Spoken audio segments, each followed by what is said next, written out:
300-year-old cave in the Philippines turns out to be hiding a horrific secret. You may have heard about outer space being referred to as the final frontier, since so much has already been discovered here on Earth. The truth is, though, that it's a big planet and there are still amazing things to find right below our feet. In fact, every day it seems that we find something new that we never thought possible. When loggers arrived at Mount Pulag in the Philippines during the late 19th century, for instance, they uncovered something inside a cave, something that the locals may have been trying to keep a secret. Now the secret is finally out and it reveals a dark history.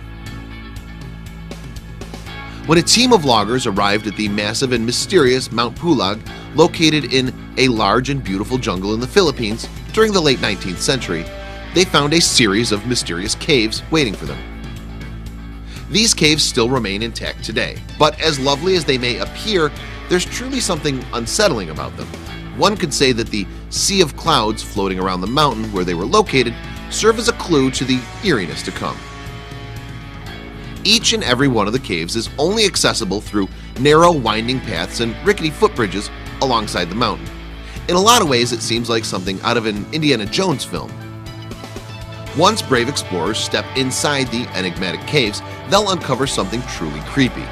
The whole area might look like a movie set, but rest assured that it's definitely the real deal. Those brave enough to explore the frightening cave system can only reach the inside if they're brought there by a tour guide. How many would like to bet that the guide always utters prayers for forgiveness before entering? The caves themselves hide a horrifying secret, one that the locals likely didn't want anyone to discover. You can see that there are wooden boxes inside the caves. Can you guess what's in each of them? That's right, they're mummies. In fact, quite a few of the corpses had begun the mummification process long before they'd even died. These frightening and fascinating corpses are known as the fire mummies, or Ibaloy mummies, as they were known to the tribe to which they belonged. Their unique mummification process dates back as far as 2000 BC.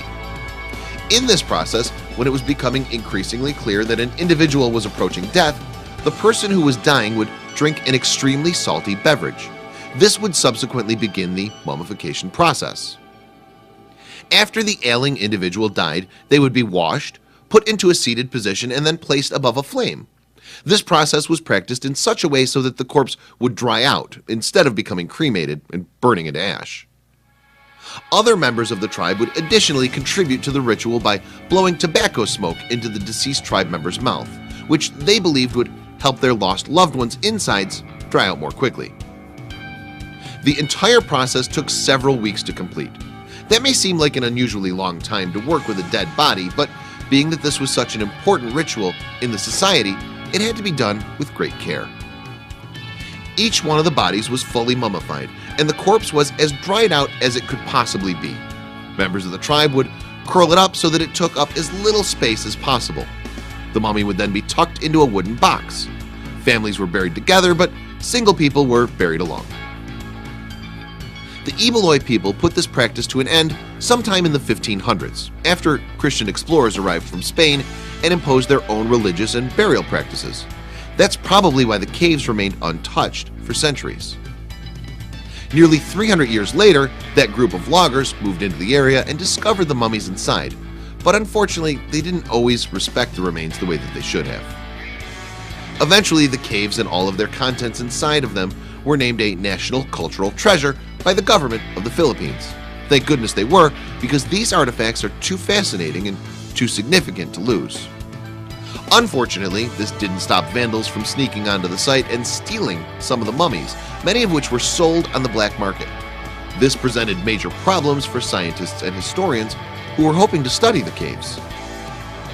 The mummy of Apo Anu, a tribal chief, was one of those pilfered. Though his body was returned in the 1990s, his cave had undergone severe damage by that time. Many people believed the damage was caused by a curse. To this day, there are still several mummies within the Mount Pulag caves that remain unaccounted for. Some people believe that while they were human, they may have also been part deity, and they brought upon that curse.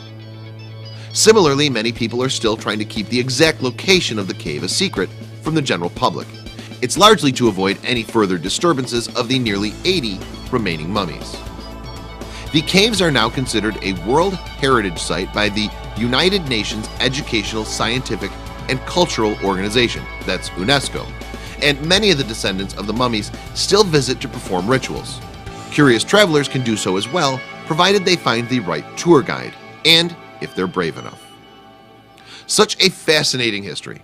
Hopefully these remains stay undisturbed from now on. Share this creepy story with your friends.